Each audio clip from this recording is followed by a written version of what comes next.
Hello, and welcome to the Geopolitics Explained podcast.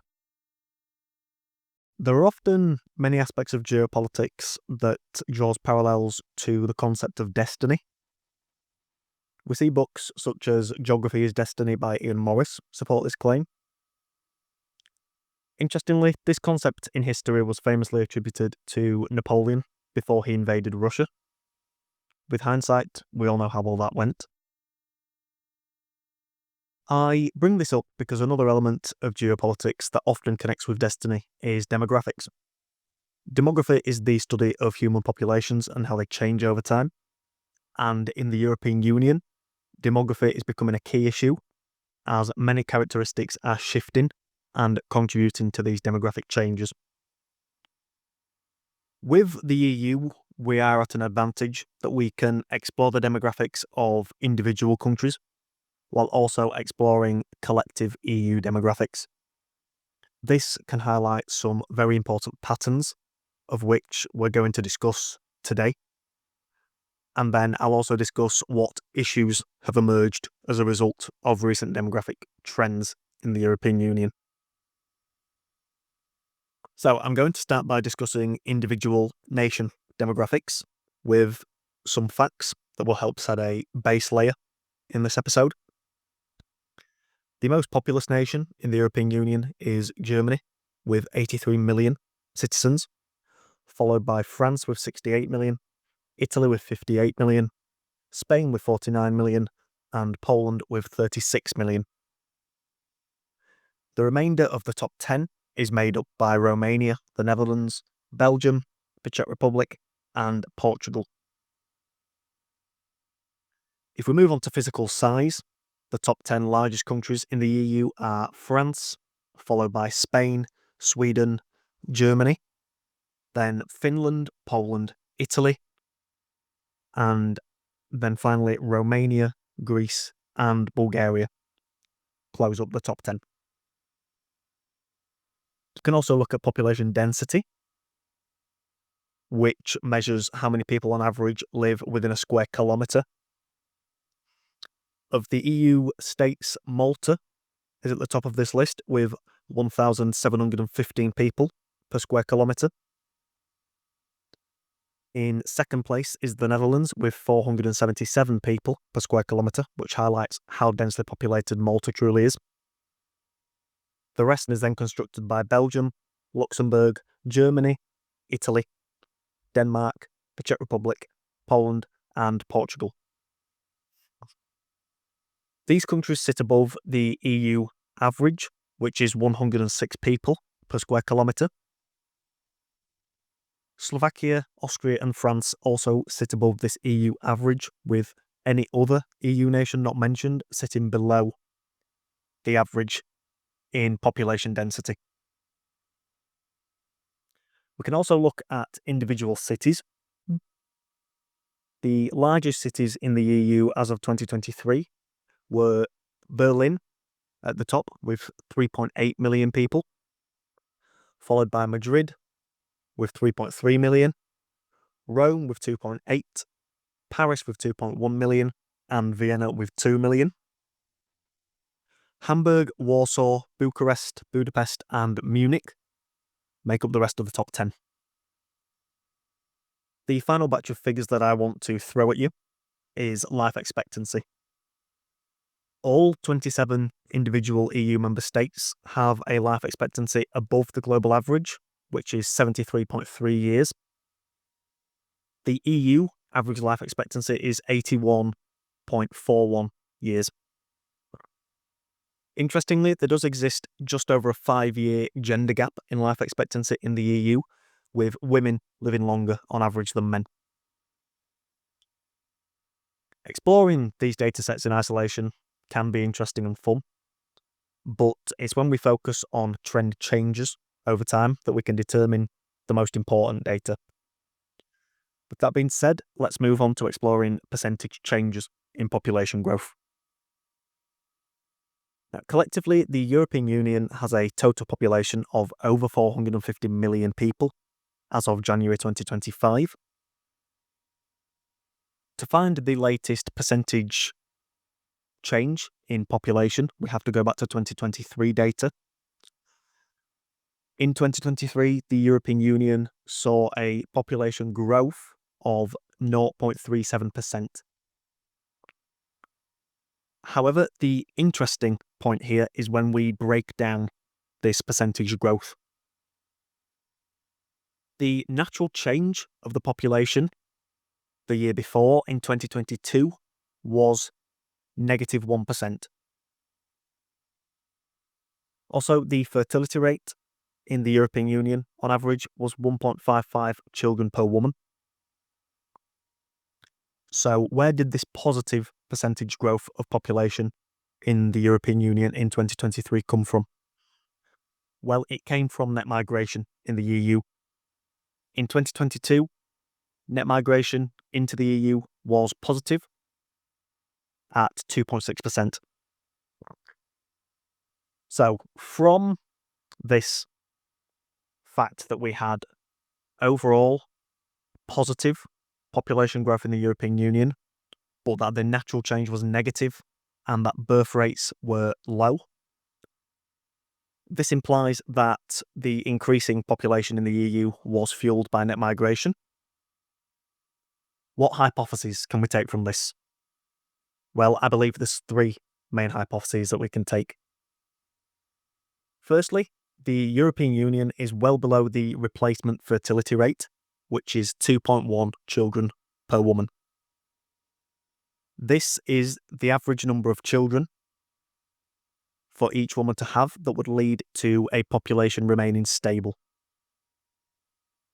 Even if we focus individually on EU member states, not a single country is above the 2.1 replacement rate. The closest individual nations are France at 1.79, Romania at 1.71, and Bulgaria at 1.65.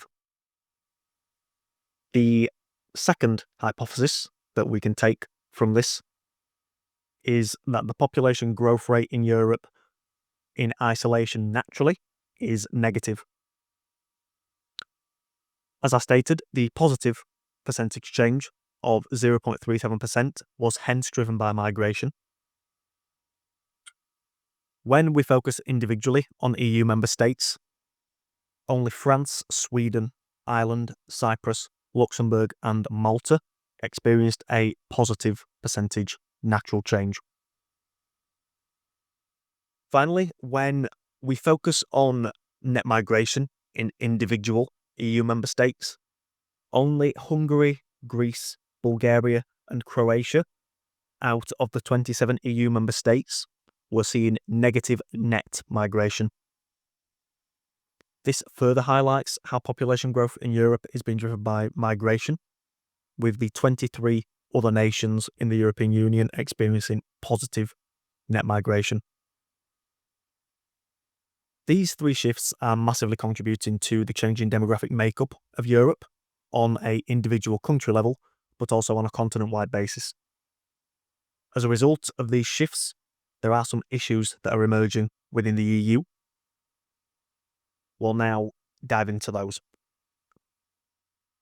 The first key issue to explore is migration. The movement of people within the EU from one EU member state to another remains limited, but it does exist. These moves typically follow one of two patterns. It's either younger workers from less economically developed regions who are moving to more prosperous regions for work, or retirees who are moving from wealthier places with colder weather to southern Europe for warmer weather. So because EU citizens moving from one EU member state to another is limited, this positive net migration that we're seeing is fueled by immigration from outside of Europe.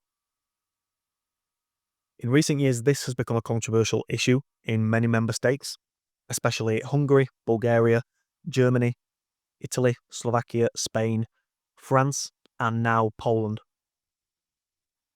This was also a primary motivator for many voters in the Brexit referendum that saw the UK leave the European Union. But as we can see, based on the recent UK-France migration deal, addressing this issue of migration in the UK still remains despite the Brexit referendum. In 2022, over 13% of the total EU population was born outside of their resident country. The largest absolute numbers here are seen in Germany, where 8.4 million people were born outside of the country. This is followed by France with 6.3 million people, Spain with 4.6 million, Italy with 4.3, and then we see a large drop down to the Netherlands in 5th place with 1.7 million citizens who were born outside of their resident country. As a result of this trend, we have seen an increase in societal tension and the tightening of border security, especially in Germany and Poland. Moving on now, we've also seen birth rates in Europe that are below the replacement rate, which is a contributing factor to expected population decline in the future. The places with the highest birth rates in the world are typically found in Africa, parts of the Middle East, and Asia. The current migration trends that we're seeing in the world will continue to unfold and affect future demographic patterns, especially in the world of work and especially in Europe. The next issue is ageing populations. Collectively, the EU is ageing fast, with a median age of over 44 years old. This will have a range of implications, including potential labour shortages, pension pressures, and increased healthcare demand. Also, with the EU possessing a higher life expectancy than the global average, countries with weaker health systems in the EU could see a strain on their services as their populations grow older. We also have issues with urbanisation. Every single member state of the EU has an urban population of above 50%. The highest of the EU member states is Belgium, whose population is 99% urban-based.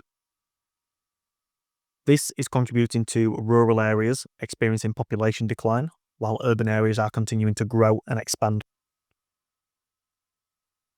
For example, some villages in Spain have fewer than 100 residents remaining in them, and the average age in these villages is around 70 years old. As a result, local services are collapsing, and recovery schemes that attempt to incite relocation to these declining areas are doing little to help. We also have the movement of youth around the EU that does create some issues. One country in the EU attempting to incentivise youth migration to their country could negatively impact another EU member state. This is contributing to brain drain in Europe, which fuels the East-West divide, where citizens in the East move to the West for more prosperous job opportunities. This is why inequality across the continent must be addressed, and fundamental change in the world of work and housing is one potential strategy that could limit such an issue. Connecting to the decline of rural populations, this also places pressure on agriculture due to labour shortages and rising costs. For example, the UK is no longer a member of the EU, but government grants have collapsed in recent years, and many farms struggle to even make a profit. This is leading to mega corporations buying land on the cheap. The fact that this is a threat to a global necessity as important as food definitely isn't discussed enough. We're also seeing declining water availability as clashes between agriculture and urban needs emerge. This again is another headwind for the agriculture sector, and tailwinds need to be provided. Finally, we have the emergence of populism and potential societal conflict emerging. In recent years, we're seeing economic hardship, rural decline, and migration patterns fuel populist politics.